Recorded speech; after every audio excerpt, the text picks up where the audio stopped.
Friends, welcome to my channel. இன்றைக்கி நம்ம என்ன டாபிக் பார்க்க போகிறோம் அப்படின்னா, ரிஸ்க் மேனேஜ் பண்ணால் என்னென்ன நல்லது, பண்ணலன்னா என்னென்ன கெட்டது அப்படின்னு பார்க்க போகிறோம்.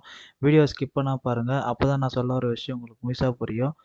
பொதுவாக ரிஸ்க் மேனேஜ்மெண்ட்னா என்ன, ஒரு நாளைக்கு நமக்கு எவ்வளோ அமௌண்ட் லாஸ் ஆனால் மீதி இருக்கிற கேபிட்டல் வச்சு லாங் டைமில் எவ்வளோ நாளைக்கு அந்த கேபிட்டலை கொண்டு போகலாம் அப்படின்றத ரிஸ்க் மேனேஜ்மெண்ட். பணம் மொத்தமாக வாஷ் அவுட் ஆகாமல் பார்த்துக்கலாம். எக்ஸ்பர்ட் என்ன சொல்கிறாங்கன்னா, ஒரு நாளைக்கு நம்ம மொத்த கேபிட்டல் அமௌண்ட்டில் 2% மட்டும்தான் ரிஸ்க் எடுக்கணும். அப்படின்னு பார்த்தா 1 lakh வச்சு ட்ரேட் பண்ணுறீங்க அப்படின்னா 2000 மட்டும்தான் ரிஸ்க் எடுக்கணும். அது எப்படி பண்ணணும்னா, நீங்கள் ரிஸ்க் எடுக்கிற அமௌண்ட் 2000 வகுத்தல் ஓப்பன் ப்ராக்கெட் என்ட்ரி எடுக்கிற அமௌண்ட் மைனஸ் ஸ்டாப் லாஸ் வைக்கிற அமௌண்ட். அப்போது 256 மைனஸ் 250 ரெண்டும் மைனஸ் பண்ணால் 6 வரும். அந்த 6ஐ 2000 டிவைடேட் பண்ணும்போது அப்போது வர அமௌண்ட் எவ்வளோ குவான்டிட்டி ஷேர்ஸ் வாங்கணும் அப்படின்னு உங்களுக்கு கரெக்டாக கால்குலேஷன் காட்டிடும். இந்த அளவுக்கு மட்டும் ஷேர்ஸ் குவான்டிட்டி நீங்கள் வாங்கினீங்கன்னா உங்களோட லாஸ் 2000 மேலே போகாது.